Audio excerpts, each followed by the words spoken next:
Okay, welcome to the Get Sign and Succeed podcast. My name is Bruce Badgley, and along with our regular cast of characters, Andrew Cohen and Craig Cox, we have some very special attendees tonight, and that is Andrew Irby from Steel High, Frank Post from Parish Community down in Florida, Matt Ortega from Coatesville, and Todd Fairley from Episcopal Academy. We're all here to talk recruiting.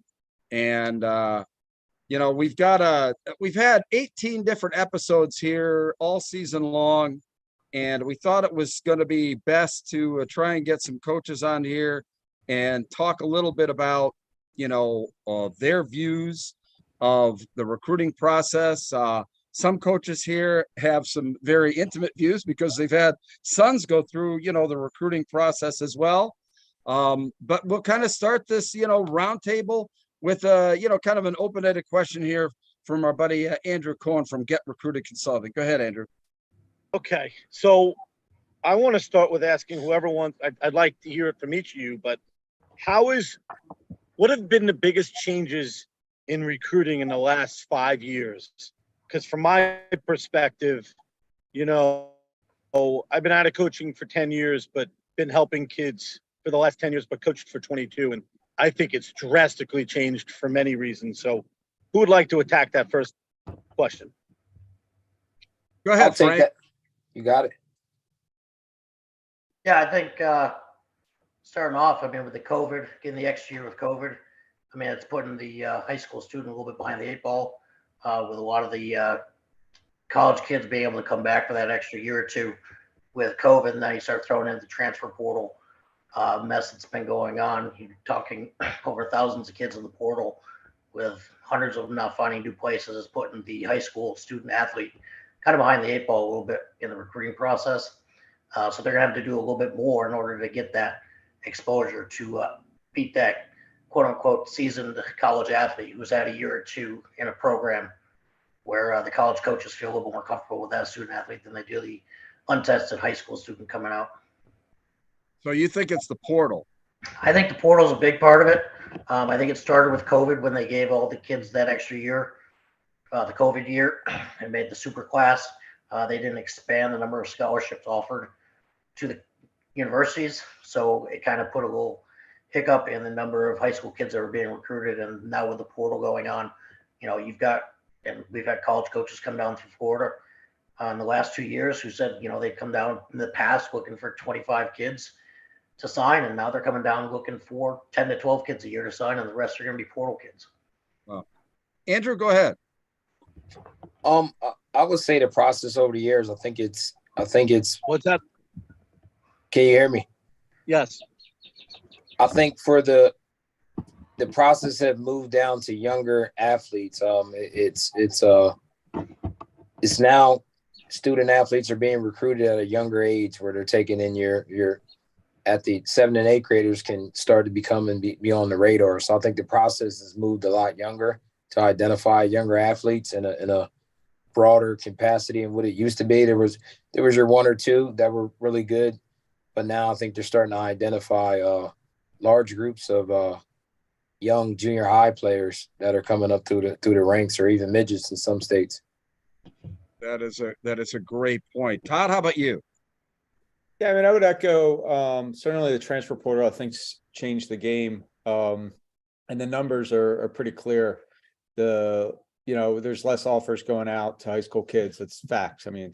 So within that, I really do think the relationship piece with the coaches at the college level we used to have is kind of being separated because they're not spending as much time in schools. And I think, the relationship with the high school coach, the college coach used to be really strong. Now, I think it's less of an impact there, and there's more of a personnel kind of office at some of these schools, especially the bigger ones, where it's really just the business side of things. And I think from that end, they're looking at many different factors, and they're looking for people to come in play right away because their job security is so so hard to keep a job. And if you don't have 3-4 years to build a program with 18-year-old kids coming in.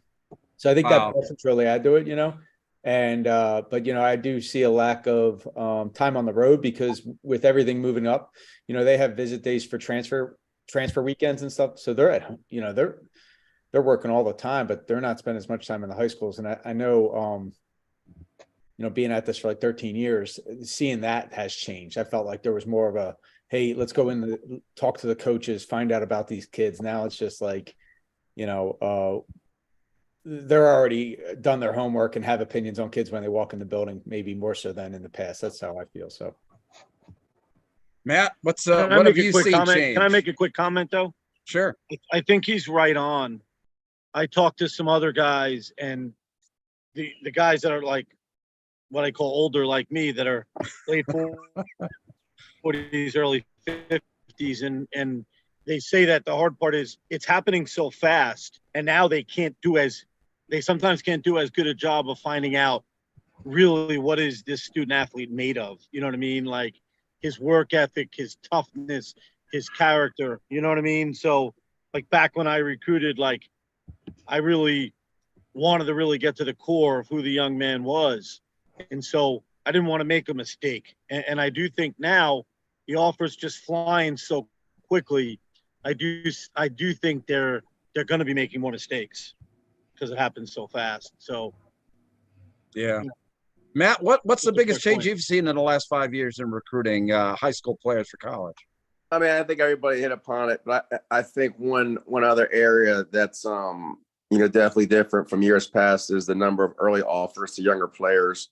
And Coach Irby talked a little bit about that there, with identifying these young middle school guys and ninth grade guys, and then like Andrew said, like Mr. Cohen said, in terms of them missing and not doing their homework, and like Coach Frelly said, like not coming in and getting to know the kid and do more background search and see the kid work out.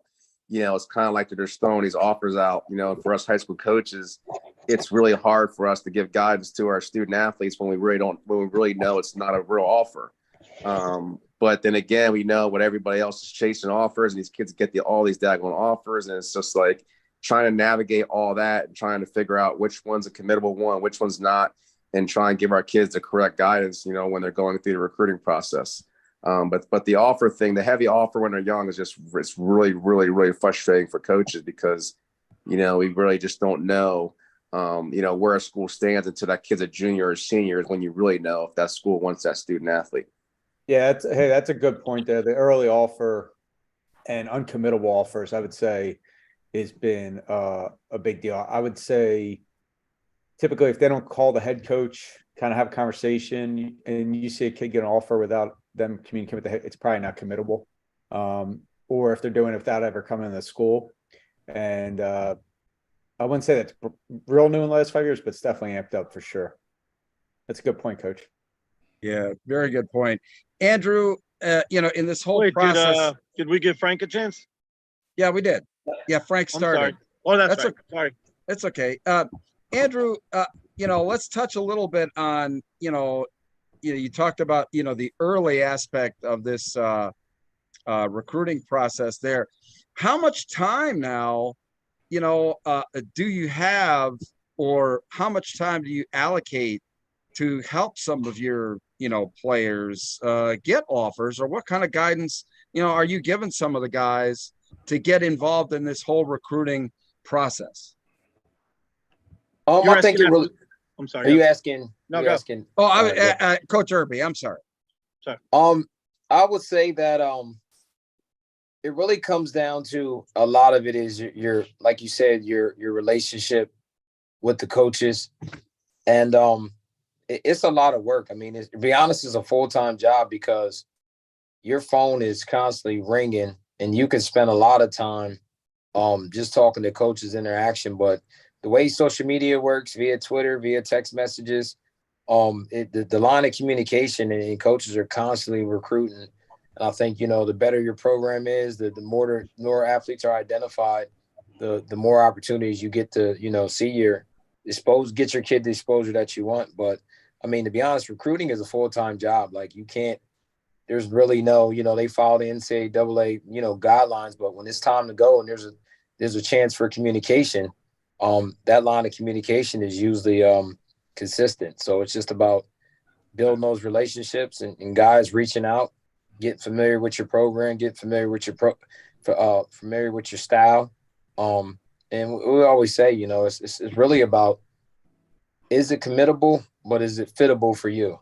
So look at what the fit is like and look at what the relationship is like. But I always say, when coaches are able to and they're allowed to text and communicate with the student athlete, your phone will give you all your evidence on what type of relationship it is. How many times have you been on campus? So if a coach is not talking to you, not reaching out to me, it's probably not something that's serious, but it is a full-time job. And I think the kids have to understand, like, a part of this recruiting process too is making yourself available and, good exposure for yourself. Yeah, very interesting. Craig, did you have a kind of another toss-up question for the guys? Yeah, well, it's a little bit different subject, but we talked about this in episode 9, the NIL deals and how they're affecting college football, and that are they getting down to the high school level? Badge, I believe you brought up some AAU type programs with getting kids NIL deals. Do y'all have to deal with any of that yet at the high school level? Is it matriculated downward to the high school level yet, where y'all are having to deal with any of the NIL stuff? Todd, why don't you take that one? Yeah, I mean, I think it hasn't really hit home with us. I think some states and I know everybody's kind of trying to catch up on it, but the school's really not supposed to take a role in it. I think the kids have to go and do it on their own. But I think where we are, I think it's not just the NIL. I think it's the idea that, like, what I think has kind of trickled down is this transfer, the NIL transfer, always looking for what's next or something better. And I think there's been more movement, at least that I've noticed, in kids trying to look for somewhere else or something else. Maybe, whatever goes along with that, but it seems to be piquing people's interest, and kids seem to be like not 1 foot out the door, but like peeking around, and I'm a big component of, work hard where you're at. And, there's a reason, usually when they're leaving, there's a reason why they're leaving. And sometimes it's for the right reasons, but that really, this past year, I think I've seen a huge influx in that, and hear stories and I don't know, NIL really, in our area hasn't hit. So. Yeah. Matt, any NIL stories to tell us? No, I mean, I'm like Coach Pelly said, I don't think it's really affected us yet. Thank God. Not something that, we want to, be navigating as coaches along with all the other things that we have to do. But, now it hasn't really hit us yet. Probably won't until, one of us gets a 4 or a 5-star kid, and then we might have to go through it. I just want to ask the question of the fact that, do you think, coaches, that's just the toss-up question here, do you think that because a school has a college has a good NIL program, do you think that that's going to be a part of the decision-making process for recruits to go to schools that have, even though they're not getting it personally, that the opportunity for NIL money might be something that they might take into consideration when picking a school? What do you think, Frank? I think it definitely has some consideration, especially with a lot of youth and families when making that choice. Might not be an immediate impact, but if a student knows that they have the opportunity to get a little payoff for the NIL, I think that's going to play a part in it. I mean, you see it with the transfer with the bigger name schools and the bigger name players, going from school to school, year to year, and it's going to trickle down to the smaller, lower level divisions, and it's going to hopefully knock it into high school, but it's going to affect it one way or the other. Yeah. Andrew, you got another question, toss-up question? Well, before you go there, though, I think your question, it's already a major part of these student athletes' decision when they're looking at the FBS schools, because they are giving money, but there's no there's no equality. One Yeah. school might give a kid this much money, another school's giving a lot more money, and that becomes a decision, especially for a family that hasn't had a lot of money, and that could really make a difference. Let's try to be realistic here. Yeah, I'll just throw in, I was talking to a FBS school and, and it's a great program, but they're kind of surrounded by some bigger schools. And the coach is straight up said, he goes, if we're going head to head with these two schools, we won't get the kid.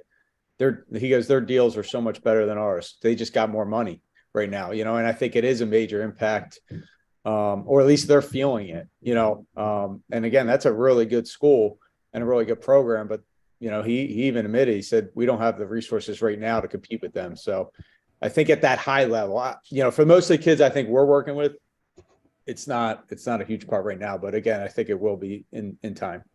Sure. Andrew, you got another kind of toss-up question for the panel? Let me think here. I had some interesting things that I thought about how college recruiting has changed in the past 5 years. And I wonder if I bring up some of those. Like someone briefly brought up social media. And I mean, now you have to be on social media. So with that being the case, 5 years ago, that definitely wasn't the deal. But I guess I can ask this question to all of you as high school coaches. I've been in Todd's school, Matt's school. I haven't been in your school, Andrew, but I know a lot about you and the success you've had and the players. And Frank, with your staff, I've been at your school in Florida. But I find that the job that you're asked to do right now is almost impossible. You're being asked to coach football, which to me, I know you all take it seriously. It's a full-time job. And then B, you're going to have another job, whether it's teaching or you're an administrator or you have another job outside of it. And then you're being asked to not help one or two kids for recruiting, but you're asked to help anywhere. If you're at Coatesville, you probably got 8 guys a year on average that are going to play, or same with you, Andrew and Todd. I don't know as much, Frank, about you guys, but I guess so I'm asking is like, how do you manage that at this point right now? The expectations, and you're all achievers. I know you guys are successful, so you want to do everything you can to help your kids, but I think you're being put in a very tough situation. So am I making sense here? Is it anyone? Yeah. How do you manage that time management there, Andrew, Irby?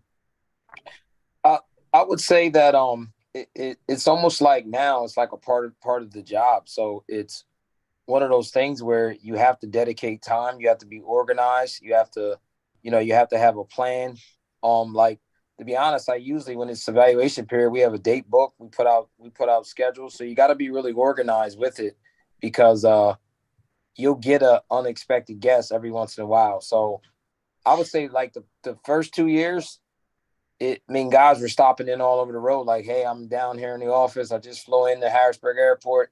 I want to come check this kid out. So as I've grown and I got a little bit more experience with it, I kind of plan it ahead and mark some days off, but also get some dates out where, coaches can come in and actually physically see the kids work out in the spring. So spring is now almost like a season for us, because when it comes to the evaluation period, when they can get out, that's a chance where you build your relationships when it's cold.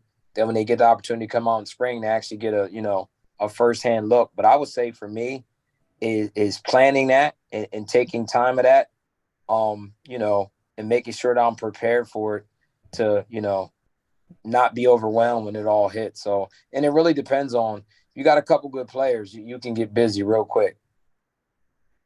Frank, how do you manage time? Bruce, Sure. Okay, sorry. No, go ahead. Go ahead, Andrew. I think the interesting thing is, and without insulting anyone, it's a little different for, and Todd, I hope you don't take it. Todd runs a great program, coaches his butt off, is successful, but he doesn't get the talent that you have at Andrew's place or Matt's place. Those are two premier talented programs. And I think when you have that, it's a little different, because you're going to get a lot more traffic from the college coaches. Where when you have the kids that are Division III, Division II every year, I think it's different. I hope that's not insulting to anyone, but it's reality that if you're Todd and you're trying to sell your kids, and he does a great job. and he's very well respected in the profession, but it's going to be a lot more phone calls, text messages on Twitter and everything Yeah. to get those coaches to respond. Would you guys agree or disagree? No, I this is Coach Irby. I agree 100%.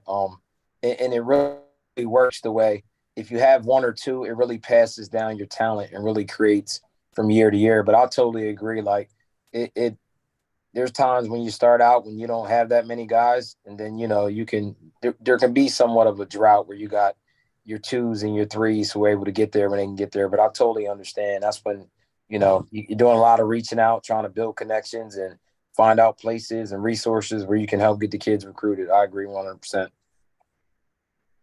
Matt, what do you think?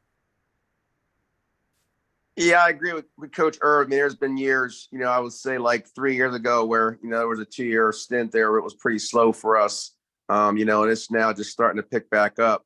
But going back to the original question with the time management and how do you do it? Yeah, I think as coaches, we can't do everything. But one of the things that I really try and do for our players as their head coach is just kind of weed out the schools, been around long enough where I've got a good relationship with a lot of guys where, I can kind of point blank them and get a true, honest opinion about an athlete. So that way, as a coach, I can guide my student athletes to make sure they're visiting the right schools over the summer and they're not wasting their time. And I think that's one of the biggest things for me as a head coach to really try and navigate, where is the real interest at, to make sure that my kids got realistic expectations along with his parents. And then along with that, he's utilizing his time and visiting the right schools and working out at camp at the right schools. Well, you brought up, parents. So I want to go down that road there. How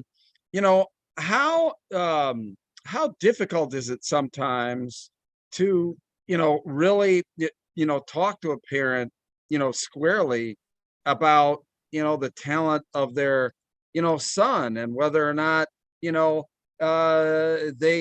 are not going to be college talent. Frank, why don't you start with that one? I think, it comes down to building relationships with the parents. And, what I've done in my past school and this one is when we had the parent meetings, we actually have a recruiting piece where we lay out, what the expectations are of the student athlete to get to the college level, academically, athletically, but also physically. My last school, we were blessed with having a bunch of Power 5 guys. We've got some guys in the league right now, guys playing in the Pac-12, as well as other places. And to hear one of those parents, their running back was 6'2", 210 pounds as a junior in high school, and he was amazing. But when they went on their official visit to an SEC school, first thing they came back is he was the smallest kid on campus with the football program. So it's an expectation that parents don't realize the size when you're talking to those big FBS schools. Their student athlete might be 6 foot as a tight end, but the traditional on the ball tight end at the FBS level is 6'5", 6'6". And they don't realize that. And I think it's having those realistic conversations with the parents and then letting them go take those visits, those unofficial visits where they can see the size of the players in those levels. And I always take it back to when you're making that choice, it comes back to what feels like home, what staff treats you like they truly want you, and what's the best fit for your student athlete for the next 40 years, not for the next 4 or 5. And it's worked out well for us doing it that way. The parents are informed right off the bat what they're looking for. It's not saying that college might not take a chance on a shorter athlete, because they will. If they're good enough, they'll take a chance. But primarily, they're looking for certain sizes and heights, especially at the FBS level. And if your student athlete doesn't match it, they're probably going to move on. Todd, how are you, working with parents to give, realistic expectations for their son? Yeah, I think so. We do some parent informative sessions, and we try to be upfront about the process. Also empower them with resources to, help them drive the search as well. And then Coach had a good point, Coach Ortega, about doing a really good job ahead of the summer to figure out what would be productive for them. But the other point of that about the size and all that stuff, we make it very clear to the parents, like, as much as they think schools are looking for reasons to recruit their kids, they're actually looking for reasons not to to recruit their kid, right? Like all, it only takes one thing that's a flag to get them off. So, we have kids who says, I want to play Patriot League or Ivy, and then doesn't study that much for the test next week. There's a flag, right? Like, so, it's all those things comparable. And the one of the bullets on it is, what you can, it's like lying about your height. I say it's like going to buy a car and lying about your credit score. They're going to find out. So you got to be upfront about it. You might get yourself to campus through doing different things to on social media or like get a coach's attention. But when you get there, you can't hide it. It is. So, we want to make sure that we're empowering the kids to have their own stake in this, making the right choices to make their stuff the most appealing, get them to productive places. Up our way, some of those really early camps that are attached the first week of June are like, they're money grabs, right? There's hundreds of kids there and it's not productive. And the family, drove an hour, spent all this money. And so we try to just inform them of like, and then all the stuff like elite showcase, this, that, and the other. And it's not even during a recruiting period. Don't get me started on 7-7. All that stuff, we do a very big in terms of recruiting. I said there's a there could be a benefit to it, but we, very clearly, this is what's productive in the recruiting. This is what I think you should stay away from. If you have questions, here's how we go about it. And then here's some productive things. We also bring in, we have tremendous resources for our student athletes with college guidance, but we have a on-campus, financial guidance person for the college process. So they talk about, we talk about how hard it is to get a scholarship, but they talk about what is financial aid, how that works, what type of schools have it, don't have it, all those types of things. And, and I'll push back at Andy Cohen here. We got great kids and a lot of them. So we're pretty stacked up here in the last couple of years. So we're going to keep trying to head in that direction. We didn't get the number 2 in PA last year with nobody. Well, that's good. That's good. I hope that, Todd, I wasn't insulting you. I was. I'm just messing with you. We got small like roster, but we got great kids. And year in and year out, you do a tremendous job. It was actually meant as a compliment. I know. I'm just messing with you. We have great kids and a lot of kids at other sports, so that will go on to play other sports. So we just kind of bounce off that too and work off their. I'll just say the lacrosse thing was really big and went early, and football seems to be turning in that kind of direction a little bit too. So you can kind of compare the others.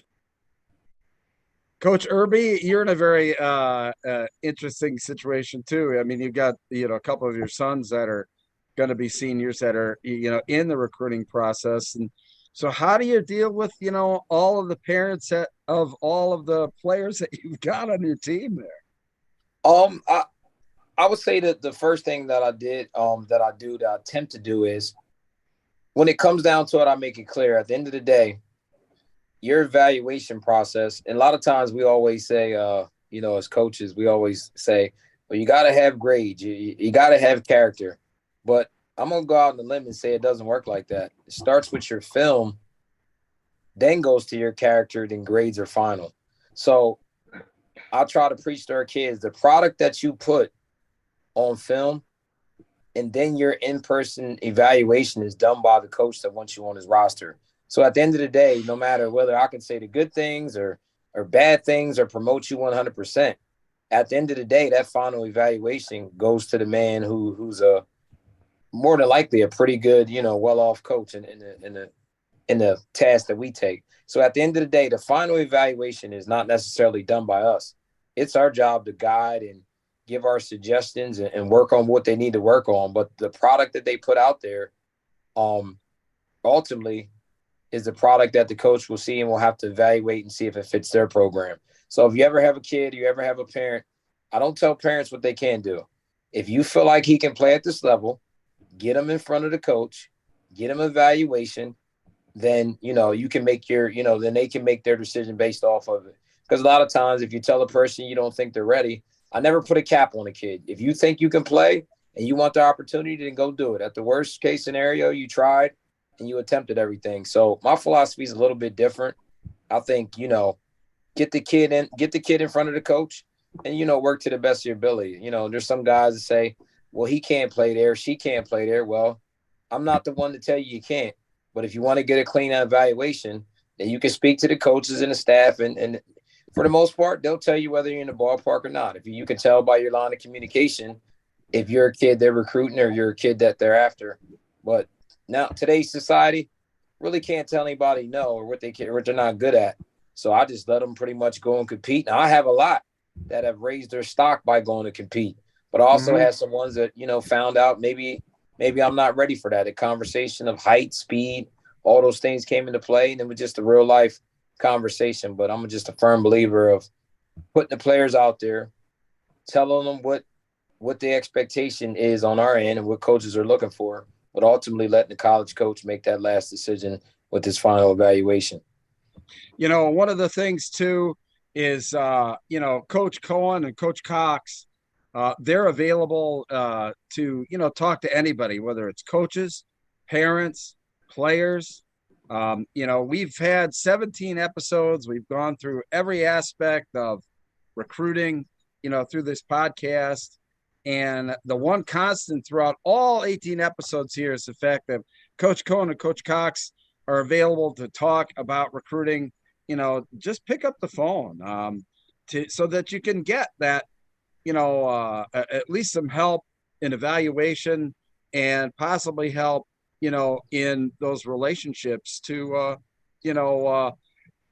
get that film in front of the coaches. That's what we talked about in a couple of our episodes, actually, right, Craig? We focused on highlight film. Didn't we have your brother on, Andrew, from Wake Forest, the assistant head coach from Wake Forest, giving tips on highlight film? 2 weeks ago, we had additional tips on highlight film. So we totally agree on what you're talking about, Coach Irby, the fact that, highlight films are just, there's do's and don'ts with that, and just absolutely a high priority for all these kids. Craig, did you have another question? You want a toss-up question for the gang? Let me ask a question, because we're going to have to talk about this week. And while I got all these coaches on here, and I'm sure all these coaches have seen all 17 episodes of our podcast so far. What type of subjects would you like to see in a podcast with people like, Coach Cohen has over 20 years of college coaching experience. I've got over 20 years of college coaching experience. What kind of information would you like to see, or would you push your players to watch in some future podcasts? That's a great question. Matt, why don't you start with that? I think a good one would be, showing the difference between the different levels scholarship wise, helping them understand, how many FBS schools are out there, along with how many full scholarship they can give, and then bump down to 1AA, bump down to Division II.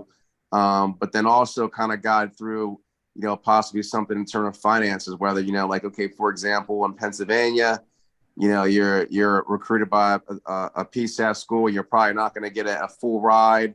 But this is what it might look like. It might look like, this is how much you might get if you're a high academic student, go football player, and again, educate them that way in terms of what it might look like. If they slide down to 1AA or slide down to Division II, or if they're a Division III football player, help them understand what that's going to look like financially from their end when, that senior year. That's great. Frank? I piggyback on that one. That's a major thing, especially when you start looking at 1AA down in Division II. A lot of these kids have that belief that a scholarship's a full ride, and it's not true once you get out of that FBS level. Starting talking about partial scholarships and having to couple that with academics and financial aid. And I think it's a real shock when those players finally get that realization that it's not true that full scholarship for them. Yeah. Todd, what are a topic that you'd like to see on a recruiting podcast? Yeah, you might be able to lean on some players that recently been through this thing, maybe just out of college or maybe even in college. But, I think one of the things I get frustrated with the recruiting process is the kids lose perspective on kind of where they are and the experiences they're supposed to be having, and everything is about what's next. And the anxieties that come around with like stats and all league teams and all area teams and all that stuff that I've never had a college coach ask me how many stats or how many yards or any all league or what's 7-on-17 or any of that. It's film, right? And it's character, and it's grades. And I think too many times kids are focused on the next chapter in life and they're not really enjoying this one. And I think probably once they get through it, they would regret that. So I think that'd be good for the kids to hear. I think like there's no guarantees 4 years from now. So you might as well make the best of what's now and be a good teammate and do other things outside of football. That's really important for life and perspective. And, I think that's important for kids to hear because, it's obviously it's important, the recruiting process of it, but you got to keep it in priority in perspective to the rest of life. So. Coach Irby, some topics you'd like to see in a podcast about college football recruiting. I would say more for your high school athletes, more to create ways for self-promotion. So how to promote yourself as an individual student athlete, how to, get your film out there, how to create a buzz via social media, just some ways to create some positives and draw some attention to your social media platform to grab some extra followers or catch some eyes in a positive way. Yeah, very good. I think that was a great question there, Craig. Andrew, Mr. Cohen there, any other questions for the gang here? No, I think they've been really thorough. I mean, we got a great group of guys here. I'm not just saying that, but you're all very, very successful high school coaches that have done a lot of things to help not only your team, but your specific players in recruiting. So you know what's going on. I think we can learn from everything that's been said tonight. And I just write notes, like I'm writing notes of how to promote yourself. We've kind of talked about that, but maybe we get more detailed. We talked about making a highlight film, by position, and maybe just one show is all on offensive line and we could really be detailed. You know what I'm saying? So just sharing the information that I got out of it. I appreciate it, guys. Yeah, no, we really appreciate it. Frank, any final thoughts from you on having a podcast on recruiting and what have you to really kind of inform kids on what they should or shouldn't be doing? I think, definitely hitting on the social media, but also definitely on the how to set up that highlight film properly based on the position group. Because you might have a player that's a two-way player and he's throwing everything together rather than setting it up on a position he may be recruitable for college. But, what clip should a student athlete putting down? Not to slow their film down, to highlight themselves before the play starts. All those little things that the kids really don't think of, because when they're making their films, they're trying to make it for their friends rather than the exposure they need for the college coaches. And that'd be a huge benefit for a lot of these kids getting recruited, and just how to set up their social media presence, what to have, what not to have their real name, not to have their nickname, those kind of things, as well as listing their schools and GPAs, all that stuff, and how to properly set that up. Yeah, absolutely. Gentlemen, I tell you what, we can't thank you enough for, this busy time of year, spending a little bit of your valuable time, with Coach Cox, Coach Cohen, and myself. Listen, best of luck this season to all of you. And, we're going to have these coaches roundtables again. Hopefully, you guys would like to, come back again and contribute to the meeting. I know that, boy, it's been a lot of fun for me. So thank you very much, gentlemen. Really appreciate it. Thanks, guys. Appreciate your Thanks time. a lot. Okay. Thank you, guys. Good luck. Thanks a lot. Good luck this year, guys. All right. And we'll be back next Sunday at 7:30 for another episode of the Get Signed and Succeed podcast. Take care, guys. Bye-bye.